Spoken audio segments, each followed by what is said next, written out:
constantly feel like you can't trust yourself with money, if you panic over big purchases, avoid checking your bank account, or feel this deep-rooted fear that you'll mess up everything, you might be dealing with something called the money trust wound, aka the limiting belief that I don't trust myself with money. Now, before we get into it, here's your quick reminder that this is one of the 6 core money wounds. I'll just stick them up here so they can soak into your soul, because these are the core money wounds that are ruling your relationship with money.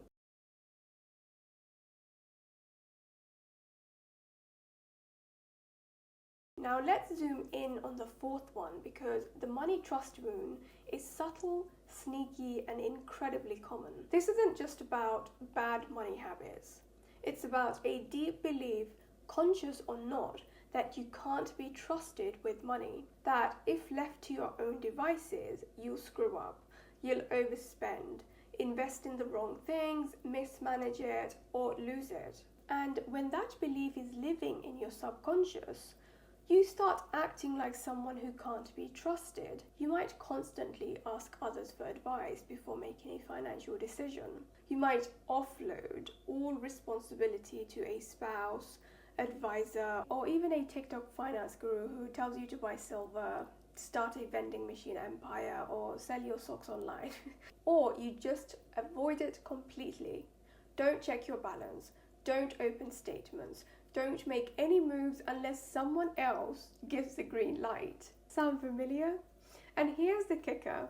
This isn't your fault. For many people, especially women, people of color, and people from historically disenfranchised communities, this wound is systemic. Let's look at the receipts. In the United States, women weren't even legally allowed to open their own bank accounts without a husband's signature until 1974.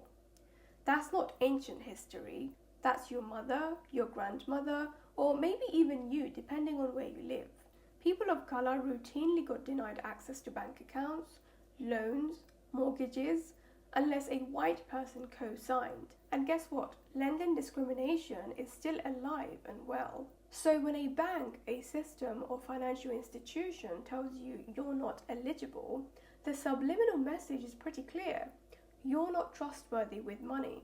Not because of your character, but because of your identity. So yeah, if you inherited that wound, it didn't start with you. Maybe you grew up watching your father, especially if he was a man of color, barely scrape by on a loan with interest rates so high that they were basically predatory. So you didn't grow up learning confidence with money, you learned survival. Maybe your mother deferred to your father for every financial decision, and all the girls in the family silently learned men are the ones who can be trusted with money, women cannot. Or maybe as a kid you lost some birthday money, and the shame that followed from an adult made your little nervous system decide, money is dangerous, I don't know how to hold it, I'm not safe with it. Now you're grown, but that belief is still in your body. And this is the part that hits vibrationally. When you don't trust yourself with money, you repel it, because your frequency is saying, I'm not a safe place for money to land. So it doesn't, or it shows up and immediately leaves. You sabotage, you overspend, invest in things that go sideways, or you hoard money, afraid to use it because you're convinced the second you do, it's gone. And this doesn't just happen with people who are financially challenged. Let's take Cynthia Stafford. She was a single mother raising 5 kids when she discovered The Power of Your Subconscious Mind by Joseph Murphy. She started visualizing and affirming the exact amount she wanted to win, 112 million. She embodied it, believed in it, meditated on it, and in 2007, she literally won that exact number in the lottery, 112 million. But within a few years, she filed for bankruptcy.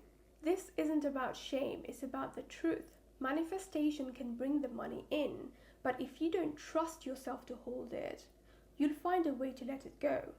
That's the money trust wound. You can be magnetic to wealth and still lose it, because self-trust is the container. And if your container is cracked, money leaks out. Because of that inner belief, I don't trust myself with money, you become an energetic match for financial mishaps, bad investments, squandered savings, mismanaged money, or opportunities that drain you instead of grow you. You start attracting exactly what confirms your fear. See, I knew I couldn't be trusted. And spiritually, it's a rupture in self-sovereignty. The wound tells you you can't be trusted with power, you'll ruin it, you'll lose it all, so you subconsciously prove yourself right over and over again. Now here's where it gets even murkier. The financial industry profits off this fear. They literally thrive on people not trusting themselves, and the language is everywhere. Did you know that money just sitting in a savings account is actually losing value because of inflation? Translation, you're screwing up if your money isn't working 24/7 like a slave. If you're renting, you're flushing money down the toilet.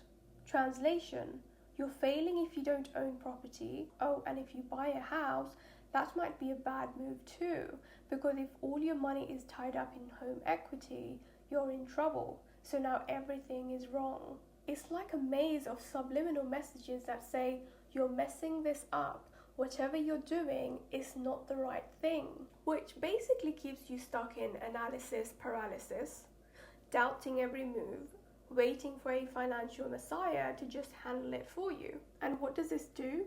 It blocks wealth because wealth requires trust. Trust in your vision, trust in your choices. Trust that even if you mess up, you'll recover, you'll learn, you'll grow. But the money trust wound doesn't let that happen. It has you procrastinate, avoid decisions, freeze when it's time to act, or call 6 different people before moving £200 from one account to another.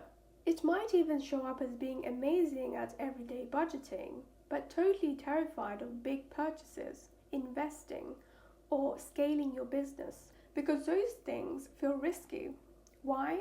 Because your inner belief is still whispering, I can't be trusted. But here's what I want you to know, and I want you to feel this. You are not bad with money. You were taught not to trust yourself. You were conditioned to believe you'd mess it up, and now it's time to unlearn that lie. You don't need to be perfect. You don't need a finance degree. You don't need a man in a suit to give you permission. You just need to remember you are a safe place for money to land. And if that's not true yet, it can become true through healing, through awareness, through tiny acts of self-trust practiced over time. Thank you for watching, sending you love, and I shall see you in a jiffy.